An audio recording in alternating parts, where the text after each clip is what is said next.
What's going on, guys? So today's video is a simple concept, and that is a question to all of you to ask if you buy certain collector's knives because of their serial numbers. All right, so what I have here is a Microtech Ultratech.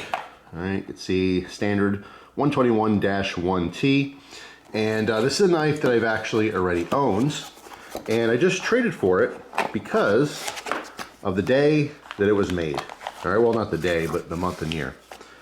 All right, so I've had this this particular knife before. You guys have seen it. All right, Ultratech.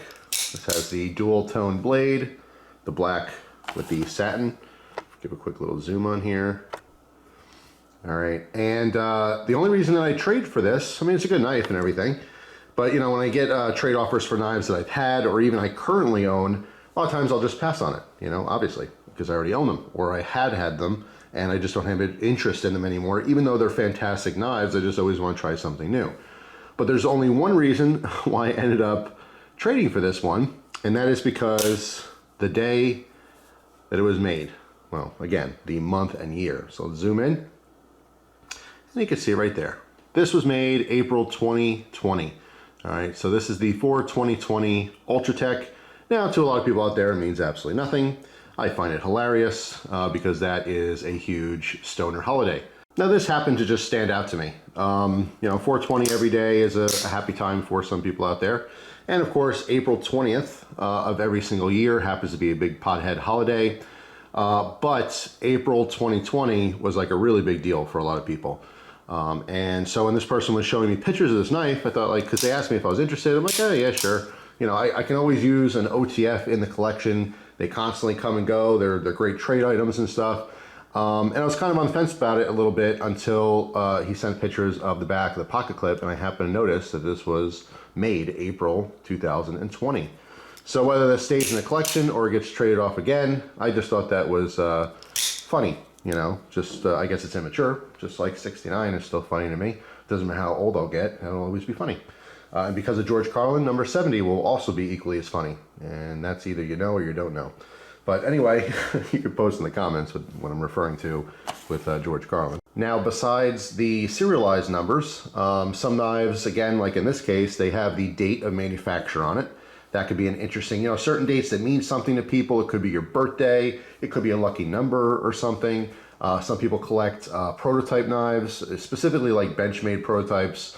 They'll have it marked on the blade as well as pre-production numbers. So there's different reasons why people collect different knives. Obviously, some numbers are more sought after than others. Obviously, the number 1 and the last one in the series. So let's say there's a specific knife and they only made 500 of them. Number 1 of 500 is usually extra collectible and extra sought after, and number 500 of 500 is extra collectible. It's the very first one made and the very last one made, so that's exciting to some people. But again, like, you know, there's certain numbers that people look for, you know, and it's not like you're gonna buy a knife because of the number, but sometimes it'll give you a reason to want it more. You know, maybe you'll pay a little more because it's a certain number. So this video is to ask all of you, the viewers, have you done this before? I've done this several times, specifically, you know, with knives that were pre-production or low production numbers. I mean, every knife has a production number. Do you know what I'm saying? A regular old knife, there might be 10,000 of them made. They don't write number 1 of 10,000. Usually they're lower or limited runs. And again, it's just for collectability. That's all it is. It's literally there for us, the collectors, to go, oh yeah, I want that, because there's not many made, and that happens to be a cool number. You know, so that's the question, you guys. Have you ever bought a knife or traded for a knife specifically because of its collectability, based on a date it was made or a serial number that you happen to be looking for? So that is the question, you guys. So yeah, I mean, it's a fantastic knife, like I said, but the whole, you know, 420 thing is just it's a funny bonus. That's really all it is. Again, it might seem immature to some people, but believe it or not, this will have more collectability than just some random one. There's going to be someone out there who really, really wants this, who really loves weed and wants their knife to represent their passion for marijuana. So that's just, that's what it is. But I happen to think it was extra funny, and it was a reason why I ended up trading for it. Even though it was a knife they already owned, it's a fantastic knife. Date aside, it will always carry value just because of what it is.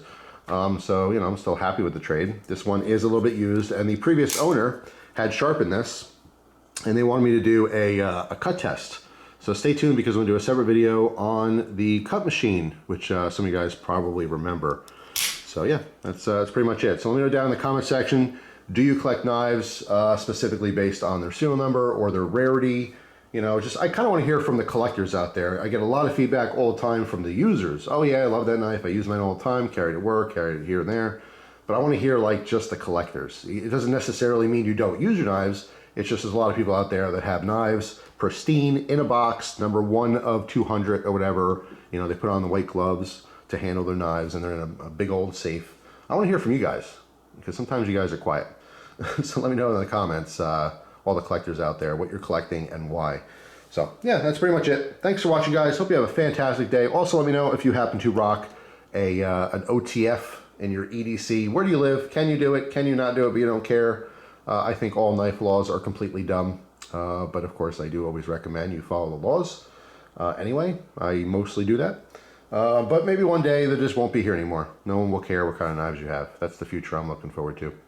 Anyway, just overall looking to get some feedback from the collectors out there. So let me know what you think. So hope you guys have a fantastic day, and I will see you tomorrow with a brand new video. Take care.